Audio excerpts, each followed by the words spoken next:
Hello मित्रों, नमस्कार। मैं रवि कुमार गौतम आपका इस वीडियो में बहुत बहुत स्वागत करता हूं। फ्रेंड्स, तो आप कैसे हैं? मुझे उम्मीद है बहुत अच्छे होंगे। आज की जो वीडियो है बहुत ही इम्पोर्टेंट है। बहुत सारे टॉपिक इधर भी हैं और बहुत सारे टॉपिक जो दूसरा बोर्ड है उस पर भी आपके लिए दिए हुए हैं। वीडियो बहुत ही इम्पोर्टेंट है, आप लास्ट तक देखना। बहुत ही जानकारी इसमें मिलने वाली है विशेष। देखिए, यूट्यूब पर बहुत सारे जो भी चैनल हैं वो कह रहे हैं कि इस महीने में 2 बार एरियर्स आएगा, मतलब डबल एरियर मिलेगा। तो वो क्या है कि जो नवंबर में OROP 3 का जिनको पैसा नहीं मिला है अब तक, तो एक तो OROP 3 का मिलेगा।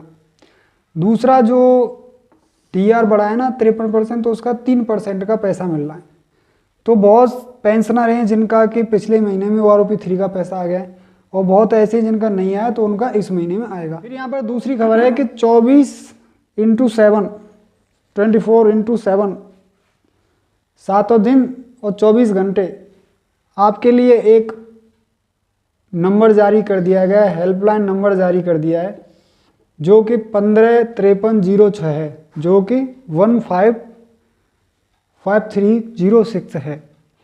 इस पे ऐसा बताया जा रहा है कि कोई भी समस्या अगर आपके पास है, जैसा कि आप लोग देखते हैं सुनते हैं कि वहाँ पर लड़ाई हो गई, ये हो गया, वो हो गया, सैनिकों को वहाँ पुलिस ने पीट दिया, या फिर ऐसे करके वहाँ पर शरारती तत्वों ने मतलब सैनिकों को परेशान कर रहे हैं, तो ऐसी कोई समस्या है तो इस नंबर पर आप संपर्क कर सकते हैं। लेकिन जो मेरा मानना है कि ऐसे जो नंबर हैं या लेटर हैं वो पहले भी जारी किए गए हैं, क्या उनसे किसी का कोई भला हुआ आज तक?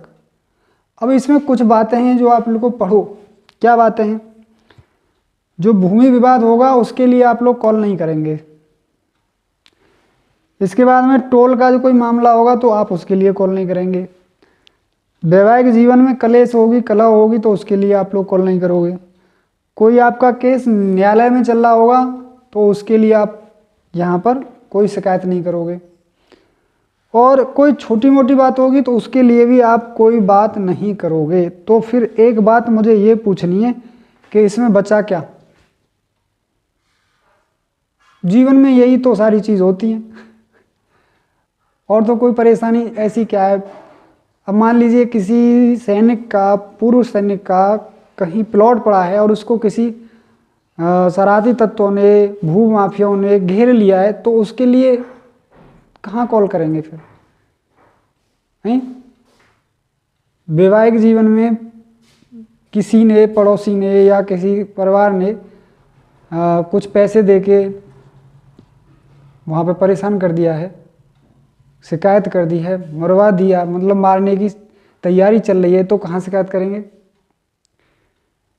तो क्यों ना कुछ कोई ऐसा प्रावधान बनाया जाए जिससे कि जैसे आपका, जैसे एक्ट होते हैं ना, SC एक्ट है, ऐसे कुछ एक्ट होते हैं जहाँ पर पूर्ण रूप से प्रोटेक्शन मिलता है अलग से।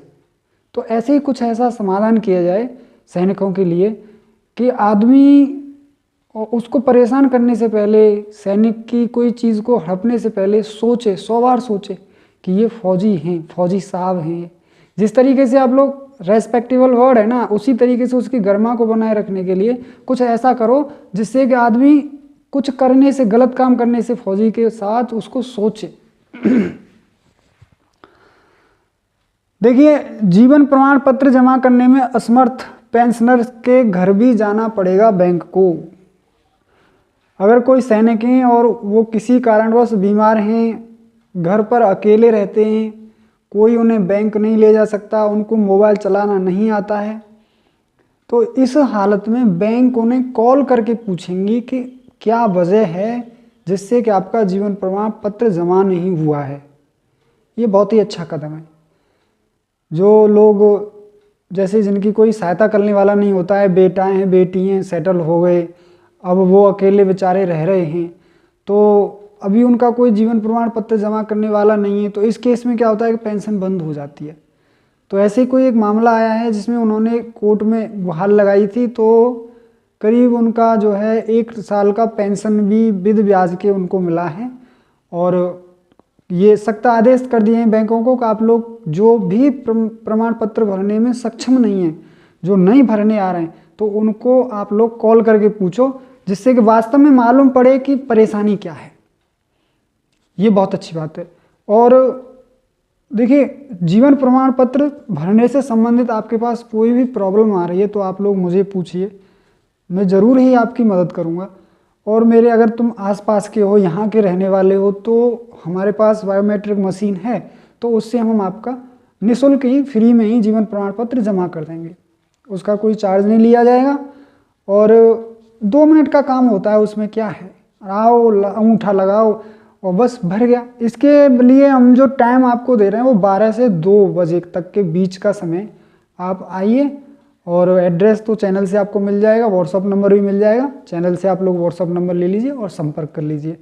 कोई भी जीवन प्रमाण पत्र भरने से संबंधित कोई भी समस्या आ रही है स्पर्श से या फिर आप लोग जीवन प्रमाण पत्र ऐप से, तो आप लोग ज़रूर संपर्क करें।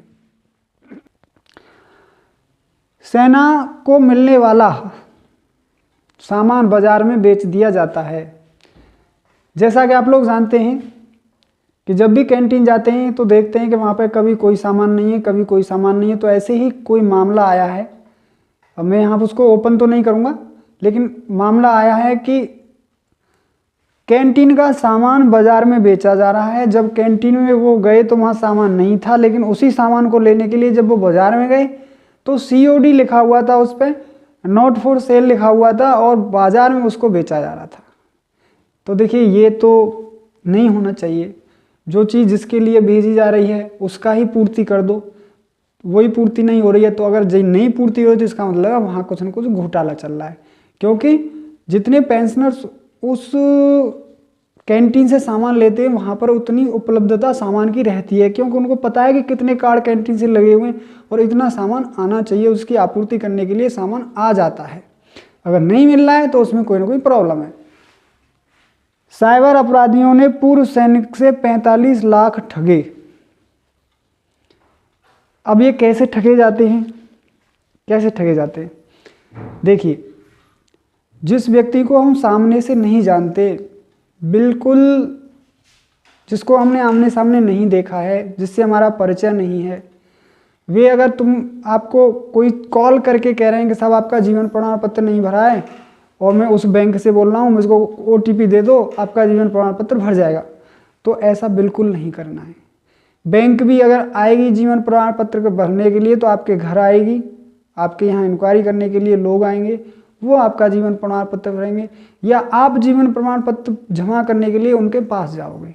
ऐसे कॉल पर लिस्ट देख लेते ना, जीवन प्रमाण पत्र किन किन लोगों का नहीं भरा गया, सुन लेते, तो उनकी डिटेल भी ले लेते, तो कहते भाई तुम ऐसा करो, बैंक की पासबुक और आधार कार्ड पैन कार्ड भेज दो, हम आपका जीवन प्रमाण पत्र जमा कर देंगे।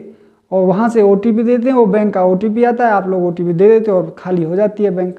तो वो इस मतलब ऐसे समय पे आपको कॉल करेंगे जब आप समस्या में होंगे। जैसे MSCP में आपका ग्रांट नहीं हो रहा है, आप कैलकुलेशन नहीं कर पा रहे हैं, तो उनको मालूम होगा, कैसे भी करके मालूम हो जाएगा कि ये आप ये दुविधा में चल रहे हैं, तो उसी का रूप धारण करके वो फ़ोन करेंगे कि आपकी MSCP नहीं मिली है, हम ग्रांट करवा देंगे, इतना चार्ज लगेगा, ये होगा वो होगा, OTP दे दो, OTP दे देंगे, काम हो जाएगा।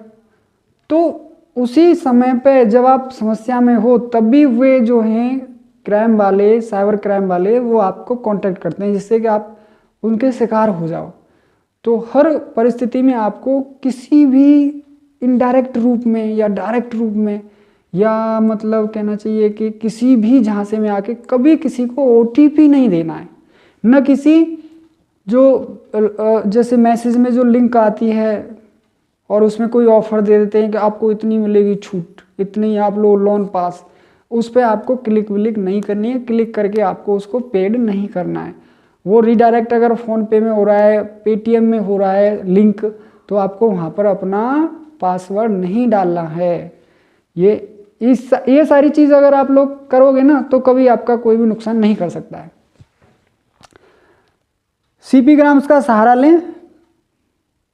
पेंशन मंत्रालय से कार्यालय ज्ञापन 16 अक्टूबर 2024 को जारी हुआ है। कोई भी समस्या है आप लोग किसी अनजाने व्यक्ति से न पूछकर CP ग्राम से ही सहारा लें। ये बहुत अच्छा विकल्प है, जहाँ पर मेरे ख्याल में 80% समस्याओं का समाधान किया जाता है। और इसके बाद में कुछ दिशा निर्देश भी जारी कर दिए गए हैं, मेमोरेंडम जारी कर दिया है, जिसमें सख्त आदेश दिए हैं कि शिकायत निवारण जो अधिकारी हैं उनकी जो भूमिका है वो अपनी भूमिका निभाएं।